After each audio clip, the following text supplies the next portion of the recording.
Welcome back to the Nikki Clarke Show. The show is about transforming lives one story at a time. And it's always a pleasure to have back a good friend of mine who's always out in the community making a difference.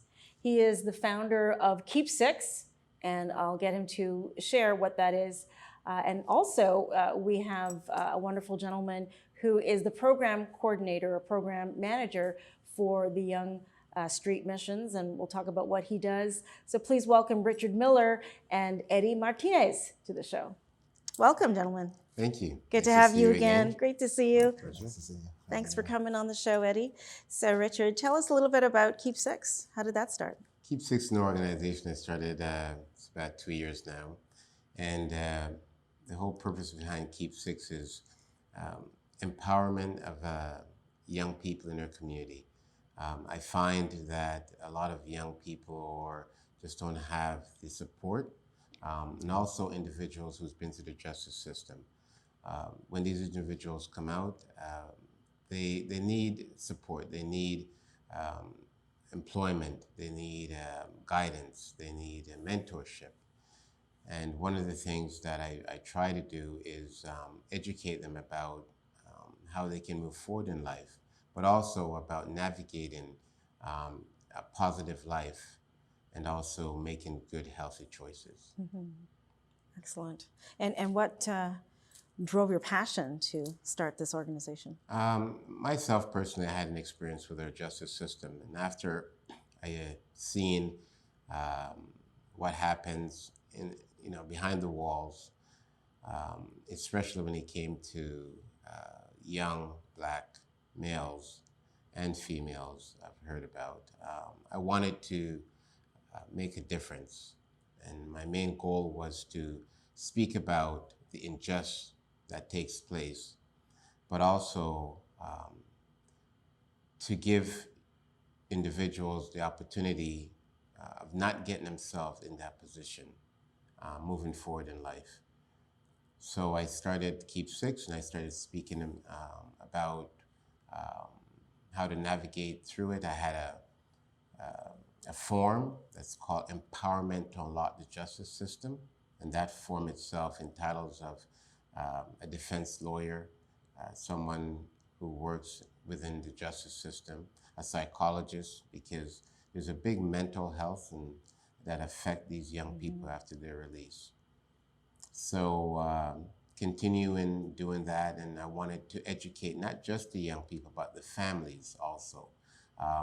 There's mothers and fathers who get that phone call that their loved ones have been incarcerated or arrested, and they don't know where to navigate or how to do it. And a lot of times we have these young people who are getting arrested, and they're pleading to charges that maybe they didn't commit, but also not knowing how to get a proper lawyer, or being forced into pleading guilty to something that not going to trial, or having proper legal representation, right? That was one of the things that I found that takes place with these young people. So now, all through my programming and the form, one of the first organization was Young Street Missions supported me. And over the years, I've been working with them, and Eddy and Eddy runs a program called Hope, and we connect and work to collaborate and support each other, because that's one of the things is to make a changes in life, you have to support each other, especially when you're trying to get the same message across. We have to learn to work together and build. And that's one of the things that Eddy and I have done with Young Street Mission, through Young Street Mission. Excellent. And Eddy, thanks again for being here. Thank you for having me. Awesome. So Hope, can you describe what that is, and what are some of the programs or services you're offering through Young Street? HOPE is an acronym for Helping Offenders on Probation Excel. So we deal with youth from 16 to 29 that have conflict with the law, small charges all the way up to parole, but primarily probation. right? So we work with youth that have conflict with the law, and we help them to navigate back to society.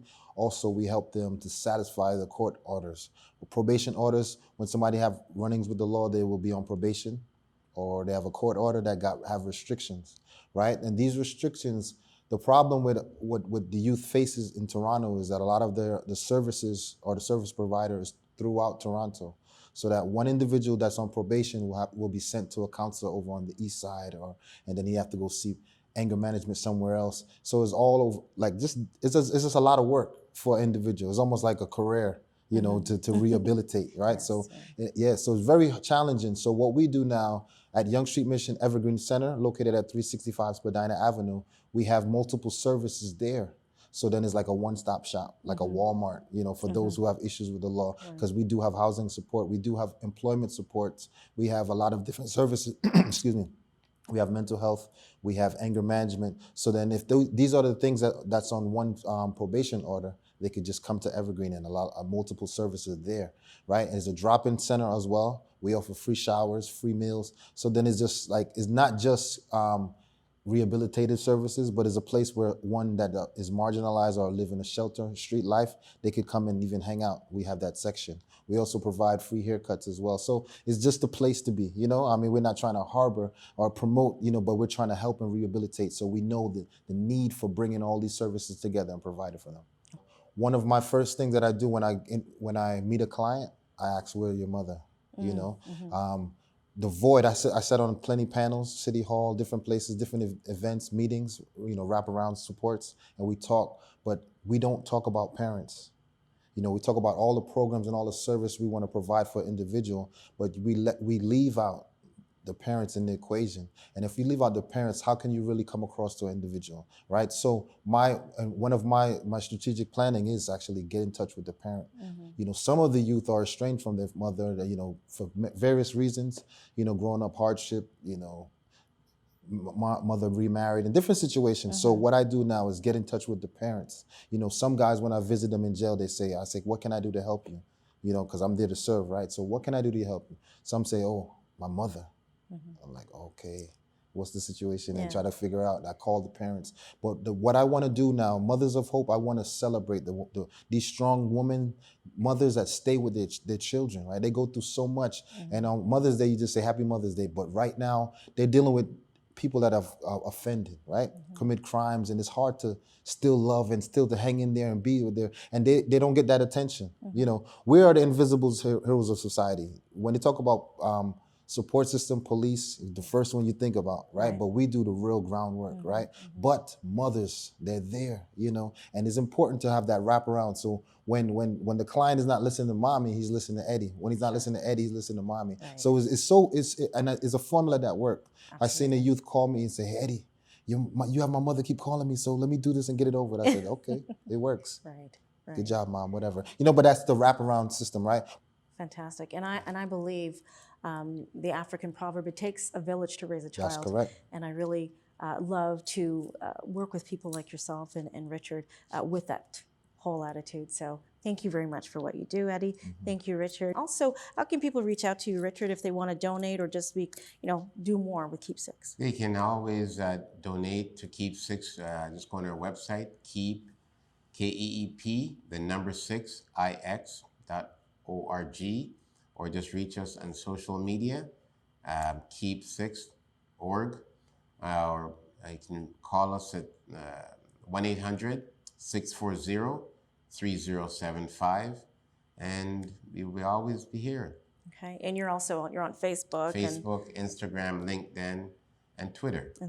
Excellent. And Eddy, how can we find you? Yes, you can find me on LinkedIn, Hope, Yonge Street Mission Hope.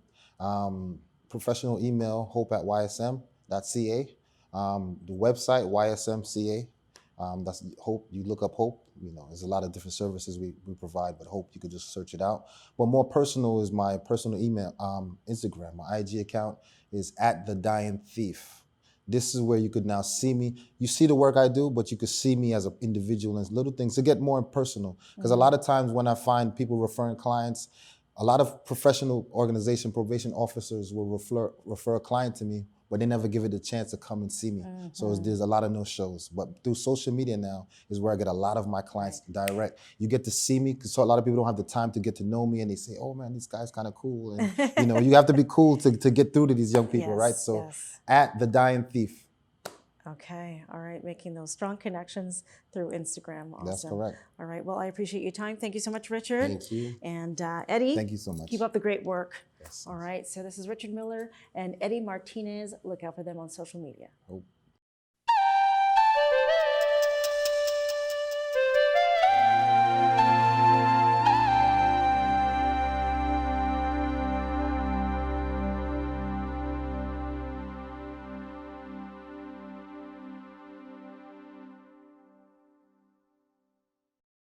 The Nikki Clarke Show, transforming lives one story at a time. If you would like to be a guest or become a part of our live studio audience, or even to become a sponsor, just go to www.NikkiClarkeNetwork.com.